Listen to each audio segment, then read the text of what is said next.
নমস্কার। আজকের আলোচনায় আমরা একটু গভীরে যাব দুর্গাপূজার ইতিহাস নিয়ে। নমস্কার। হ্যাঁ, বিষয়টা খুবই ইন্টারেস্টিং। আমাদের হাতে একটা পিডিএফ ডকুমেন্ট আছে, durgapuja.pdf।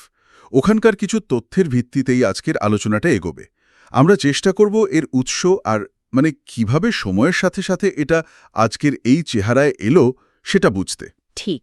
লক্ষ্যটা হলো কিভাবে একটা এত পুরনো আরাধনা ধীরে ধীরে আজকের এই এত বড় সবার অংশগ্রহণে একটা সাংস্কৃতিক আর সামাজিক উৎসবে পরিণত হলো, সেই যাত্রাপথটা দেখা। আর সূত্রগুলো কিন্তু বেশ কিছু স্তর দেখাচ্ছে এই বিবর্তনের। শুধু তো ধর্মীয় ব্যাপার নয়, এর সাথে জড়িয়ে আছে সাহিত্য, লোককথা, ইতিহাস, সমাজ, অনেক কিছু। একদম। তাহলে চলুন শুরু করা যাক একেবারে গোড়া থেকে। এই উৎসগুলো বলছেটা কি? সবচেয়ে পুরনো উল্লেখ কোথায় পাওয়া যাচ্ছে? মনে তো হচ্ছে হাজার হাজার বছরের পুরনো ব্যাপার। ঠিক তাই। নথি অনুযায়ী দেখুন, শক্তির আরাধনা বা দেবীর উপাসনা, এই ধারণাটা কিন্তু খুবই প্রাচীন। এর একেবারে আদি উল্লেখ আমরা পাই বৈদিক সাহিত্যে।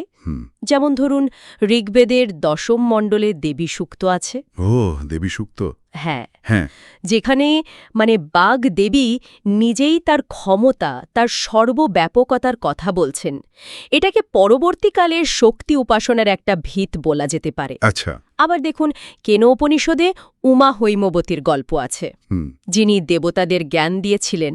তো এইগুলো প্রমাণ করে যে দেবীর ধারণা সেটা নানা রূপে হলেও বৈদিক যুগ থেকেই ছিল। তার নির্দিষ্ট করে দুর্গা না হলেও একজন মহাশক্তির পুজো, সেই ভাবনাটা অনেক পুরনো। একদম। কিন্তু আমরা আজকে যে মহিষাসুর মর্দিনী দুর্গার রূপটা দেখি, তার কথা স্পষ্টভাবে কোথায় আসছে? এই বিশেষ রূপটার বিস্তারিত বর্ণনা আসছে পুরাণগুলোতে। পুরাণ? আচ্ছা। হ্যাঁ, এই যেমন ধরুন মার্কণ্ডেয় পুরাণ, তার মধ্যেই তো আছে শ্রী শ্রী চণ্ডী দেবী মাহাত্ম্যম।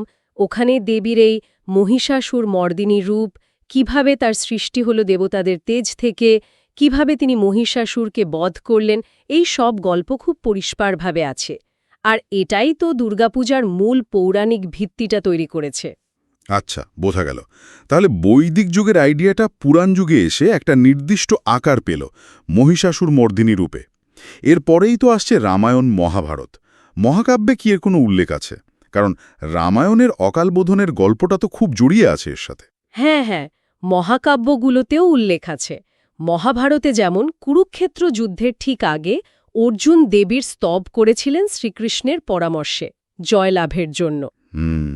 আর রামায়ণের সাথে তো ওই অকালবোধনের গল্পটা সবচেয়ে জনপ্রিয়, প্রচলিত বিশ্বাস আর কি, যে রামচন্দ্র রাবণ বধের জন্য শরৎকালে দেবীকে জাগিয়ে তুলে পুজো করেছিলেন। হ্যাঁ, শরৎকালে অসময়, দেবতারা যখন ঘুমান। ঠিক।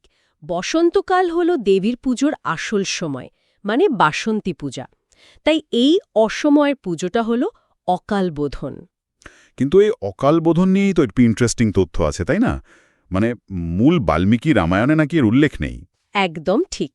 এটাই কিন্তু একটা খুব গুরুত্বপূর্ণ পয়েন্ট, যেটা এই নথিটা স্পষ্ট করে বলছে। আদিকবি বাল্মীকির লেখা মূল রামায়ণে কিন্তু রামচন্দ্রের দুর্গাপুজো করার কথা পাওয়া যায় না। তাই নাকি? হ্যাঁ, এই অকালবোধনের গল্পটা আমরা পাই মূলত এর পরের লেখা বইগুলোতে। যেমন ধরুন বিভিন্ন পুরাণ, কালিকা পুরাণ, দেবী ভাগবত পুরাণ, এগুলোতে আছে। আর বিশেষ করে ষোড়শ শতকের কবি কৃত্তিবাস ওঝার লেখা বাংলা রামায়ণে এর বিস্তারিত বর্ণনা আছে। ওহ, কৃত্তিবাসী রামায়ণে। তার বাঙালির মনে এই গল্পটা ছড়িয়ে দেওয়ার পেছনে কৃত্তিবাসী রামায়ণের একটা বিরাট ভূমিকা আছে। অবশ্যই। এটা কিন্তু ভাবার মতো ব্যাপার। মূল মহাকাব্যে নেই, অথচ একটা অঞ্চলের প্রধান উৎসবের মিথ হয়ে দাঁড়িয়েছে সেটাই। ঠিক তাই। এর পেছনে হয়তো কিছু কারণও আছে। বাংলায় তখন শাক্ত ধর্মের বেশ প্রভাব ছিল, ভক্তি আন্দোলন চলছিল। তো এই আবেগঘন গল্পটা, রামচন্দ্রের আকুতি, দেবীর পরীক্ষা, ওই ১০৮টা নীলপদ্ম, এই নাটকীয় ব্যাপারগুলো হয়তো সাধারণ মানুষের ভক্তি আর কল্পনাকে অনেক সহজেই ছুঁয়ে গেছিল। মূল রামায়ণের থেকে এই গল্পটাই হয়তো স্থানীয় সংস্কৃতির সঙ্গে বেশি মিশে গিয়েছিল, বিশেষ করে শরৎকালের উৎসবের জন্য। এই প্রেক্ষাপটটা বোঝাটা জরুরি। আচ্ছা, এই যে শরৎকালে বাংলায় এত বড় করে দুর্গাপূজা হয়, এর ঐতিহাসিক শুরুটা কোথায়? কে বা কারা এটা চালু করলেন? উৎস কি বলছে এই নিয়ে? ইতিহাসের দিক থেকে দেখলে সূত্রগুলো দুটো প্রধান মতের কথা বলছে। একটা মত, যেটা বেশ প্রচলিত আর সমর্থিত, সেটা হল বাংলায় শরৎকালে প্রথম দুর্গাপূজা বড় আকারে চালু করেন রাজশাহীর তাহেরপুরের জমিদার কংসনারায়ণ রায়। তিনি পরে রাজা হয়েছিলেন। কংসনারায়ণ রায়। আচ্ছা, সময়টা কখন? সময়টা ধরুন ষোড়শ শতকের শেষ দিকে বা সপ্তদশ শতকের শুরুতে। গল্প আছে যে তিনি মুঘল দরবার থেকে রাজা উপাধি পাওয়ার পরে বা অন্য কোনো বড় উপলক্ষে এই পুজোর আয়োজন করেন, আর খরচ করেছিলেন নাকি প্রায় ৯ লক্ষ টাকা। ৯ লক্ষ টাকা? তখনকার দিনে এটা তো ভাবা যায় না। হ্যাঁ, প্রায় অবিশ্বাস্য অঙ্ক। নিশ্চয়ই এর একটা বিরাট প্রভাব পড়েছিল তখনকার সমাজে। বটেই তো। যদিও আরেকটা মতো আছে। কেউ কেউ বলেন নদিয়ার মহারাজা কৃষ্ণচন্দ্রের পূর্বপুরুষ ভবানন্দ মজুমদারও নাকি প্রায় একই সময়ে বা তার একটু আগেই শরৎকালের পুজো চালু করেছিলেন। ও, তাহলে একটা বিতর্ক আছে কে প্রথম শুরু করেন তা নিয়ে। হ্যাঁ, একটা বিতর্ক আছে, কিন্তু কে প্রথম সেটা নিয়ে যাই মতভেদ থাকুক না কেন, এটা মোটামুটি পরিষ্কার যে ষোড়শ সপ্তদশ শতক থেকেই বাংলার জমিদার আর রাজপরিবারদের হাত ধরে শরৎকালের দুর্গাপুজো বেশ জাঁকজমক করে হতে শুরু করে আর সামাজিকভাবে গুরুত্বপূর্ণ হয়ে ওঠে। কংসনারায়ণের ওই বিশাল আয়োজনটা তো অন্যান্যদের কাছে একটা উদাহরণ হয়ে দাঁড়িয়েছিল। তার মানে এই বিপুল খরচ শুধু ভক্তির জন্য ছিল না, এর সাথে ক্ষমতা, স্ট্যাটাস, সামাজিক প্রতিষ্ঠা দেখানোরও একটা ব্যাপার ছিল। এই পৃষ্ঠপোষকতাই হয়তো উৎসবটাকে একটা অন্য মাত্রা দিয়েছিল। নিঃসন্দেহে জমিদার বা রাজাদের এই উদ্যোগগুলোই কিন্তু পুজোটাকে শুধু বাড়ির গণ্ডি থেকে বের করে এনে একটা বড় সামাজিক পরিসরে নিয়ে আসতে সাহায্য করেছিল। বসন্তকালে বাসন্তী পুজোও হতো, কিন্তু শরৎকালের এই পুজোটা যে ধীরে ধীরে প্রধান উৎসব হয়ে উঠল, তার পেছনে এই রাজকীয় পৃষ্ঠপোষকতার একটা বড় ভূমিকা ছিল, এটা বলাই যায়। আচ্ছা, আমরা আবার একটু কৃত্তিবাসী রামায়ণের গল্পে ফিরি। ওই যে অকাল বোধনের সবচেয়ে জনপ্রিয় অংশ ১০৮টা নীলপদ্মের গল্পটা, ওটা কি আর একটু খুলে বলবেন? কারণ ওটাই তো বাঙালির মনে পুজোর আবেগটা ধরে রেখেছে। নিশ্চয়ই। কৃত্তিবাসের রামায়ণে গল্পটা বেশ নাটকীয়ভাবেই বলা হয়েছে। রাবণকে মারার বর পাওয়ার জন্য রামচন্দ্র শরৎকালে দেবীর পুজো শুরু করলেন। সংকল্প নিলেন ১০৮টা নীলপদ্ম দিয়ে পুজো শেষ করবেন। ১০৮টা নীলপদ্ম। হ্যাঁ, কিন্তু দিদি নিজেই নাকি রামের ভক্তি পরীক্ষা করার জন্য মায়া করে একটা পদ্ম লুকিয়ে ফেললেন। পুজোর একদম শেষ লগ্নে এসে দেখা গেল একটা পদ্ম কম। তখন তো সংকল্প নষ্ট হওয়ার জোগাড়। ১০৮ সংখ্যাটা পূরণ না হলে যে পুজো সম্পূর্ণ হবে না। কি কঠিন পরীক্ষা! তারপর রামচন্দ্র কি করলেন? এখানেই তো গল্পের সবচেয়ে টাচি অংশটা। রামচন্দ্র, যাকে কমললোচন বলা হয়, মানে যার চোখ পদ্মের মতো সুন্দর, হ্যাঁ, কমললোচন রাম। তিনি তখন ভাবলেন তার নিজের চোখ দুটো তো পদ্মের মতোই, তাই তিনি তীর হাতে নিয়ে নিজের একটা চোখ উপড়ে ফেলে সেই পদ্মের অভাব পূরণ করতে গেলেন। নিজের চোখ? হ্যাঁ, এই চরম আত্মত্যাগের মুহূর্তে দেবী দুর্গা আর থাকতে পারলেন না। তিনি দেখা দিয়ে রামচন্দ্রকে থামালেন। তার ভক্তিতে তিনি এত খুশি হলেন যে রাবণ বধের বর দিলেন, যুদ্ধে জেতার আশীর্বাদ করলেন। নিজের চোখ উপড়ে দেওয়ার সংকল্প, এটা সত্যিই ভক্তির একটা চূড়ান্ত প্রকাশ। এই গল্প যে বাঙালির মনে এত গভীর ছাপ ফেলবে তাতে আর আশ্চর্য কি? এটা অকাল বোধনকে একটা অন্য মানে দিয়ে দিয়েছে। একদম। এই আবেগ, এই ভক্তি, এই নাটকীয়তা, এটাই গল্পটাকে এত জনপ্রিয় করেছে। আর দুর্গাপুজোকে শুধু একটা রিচুয়াল বা আচার অনুষ্ঠান না রেখে একটা গভীর আধ্যাত্মিক অনুভূতির সাথে জুড়ে দিয়েছে। তাহলে আমরা দেখলাম পুজো প্রথমে শুরু হলো রাজবাড়ি, জমিদার বাড়িতে, খুব জাঁকজমকের সাথে। কিন্তু আজকের দিনে তো দুর্গাপূজা মানেই বারোয়ারি বা সার্বজনীন পূজা। এই বদলটা কিভাবে হলো? মানে এই এলিটদের আঙিনা থেকে বেরিয়ে সাধারণ মানুষের উৎসব হয়ে ওঠার যাত্রাটা কেমন ছিল? এর পেছনেও একটা খুব ইন্টারেস্টিং সামাজিক ইতিহাস আছে, যেটা সূত্রগুলো বলছে। এই পরিবর্তনের শুরুটা সম্ভবত ১৮ শতকের শেষের দিকে, হুগলির গুপ্তিপাড়ায়। গুপ্তিপাড়া, হুগলি? আচ্ছা। হ্যাঁ। সেখানে কোনো এক বড়লোক বাড়ির পুজোয় স্থানীয় কিছু যুবককে চাঁদা নিয়ে বা অন্য কোনো কারণে অপমান করা হয়, অথবা তাদের পুজোয় ঠিকমতো অংশ নিতে দেওয়া হয়নি। এরকম নানা কথা শোনা যায়। ঘটনা যাই হোক, এর ফলে ওই ১২ জন বন্ধু ঠিক করে তারা আর কারোর উপর নির্ভর করবে না, নিজেরাই চাঁদা তুলে একসাথে দুর্গাপুজো করবে। 12 জন ইয়ার থেকে বারোয়ারি নামের উৎসটা তো দারুণ। তার মানে এটাই কি প্রথম কমিউনিটি পূজা বা সবার মিলিত পূজা ছিল? হ্যাঁ, এটাই মনে করা হয়। 12 ইয়ার থেকেই বারোয়ারি কথাটা এসেছে।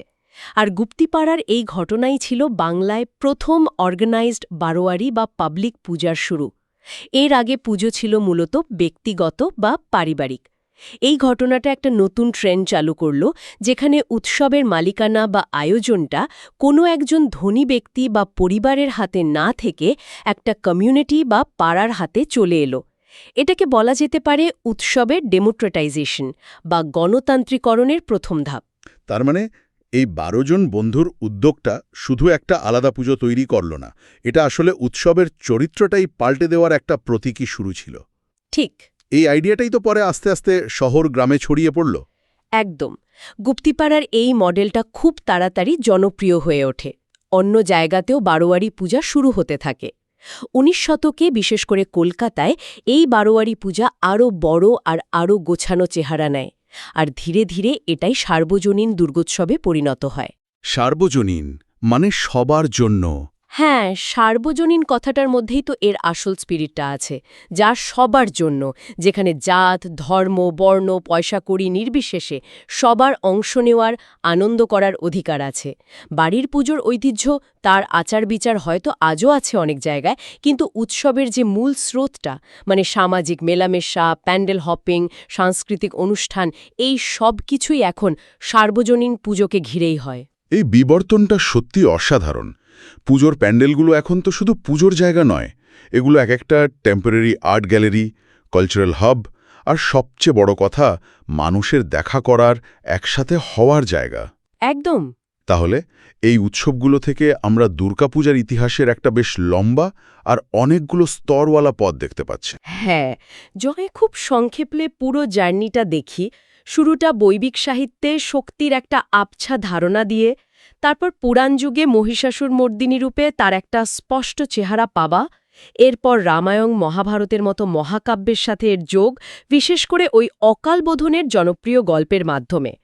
তারপর ষোড়শ-সপ্তদশ শতকে রাজা জমিদারদের পৃষ্ঠপোষকতায় শরৎকালের পুজোর জাঁকজমক, আর শেষে 18-19 শতকে বারোয়ারি আর সার্বজনীন রূপে এর সাধারণ মানুষের কাছে পৌঁছে যাওয়া, এই পুরো রাস্তাটাই আসলে বাংলার ধর্ম, সংস্কৃতি আর সমাজ জীবনের একটা ছবি তুলে ধরে। এখানে একটা জিনিস খুব পরিষ্কার হচ্ছে কিভাবে একটা উৎসব সময়ের সাথে সাথে পাল্টায়, নতুন মানে খুঁজে পায়।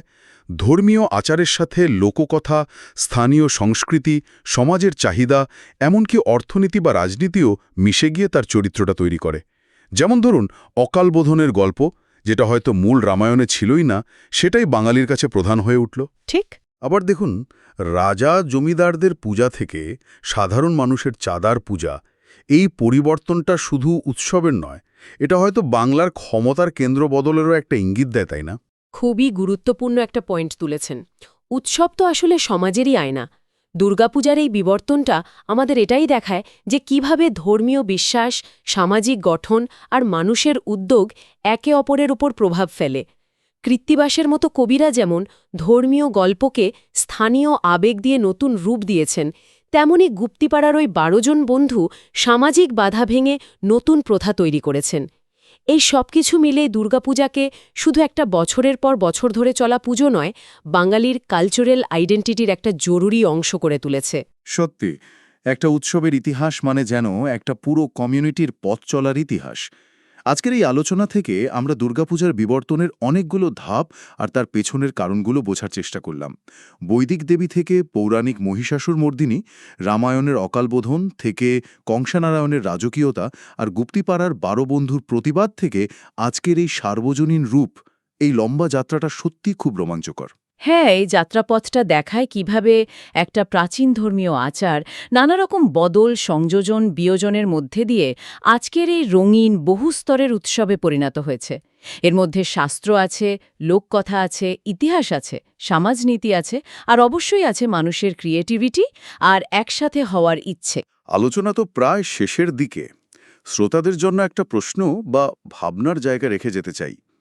আজকের দিনে দুর্গাপুজো যে এত বড় একটা সামাজিক আর সাংস্কৃতিক মিলনমেলা হয়ে উঠেছে, তার পেছনে এই যে সার্বজনীন বা কমিউনিটি ভিত্তিক অংশগ্রহণ, এর ভূমিকাটা ঠিক কতটা?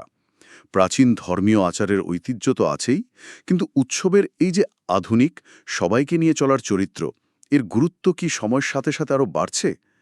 আর এই লম্বা বিবর্তনের পথে এমন আর কি কারণ বা ঘটনা থাকতে পারে, যা হয়তো আজকের উৎসবগুলোতে সেভাবে লেখা নেই, কিন্তু এই উৎসবের চরিত্র তৈরিতে চুপচাপ একটা বড় ভূমিকা পালন করেছে? এই প্রশ্নগুলো নিয়ে না হয় একটু ভাবা যাক।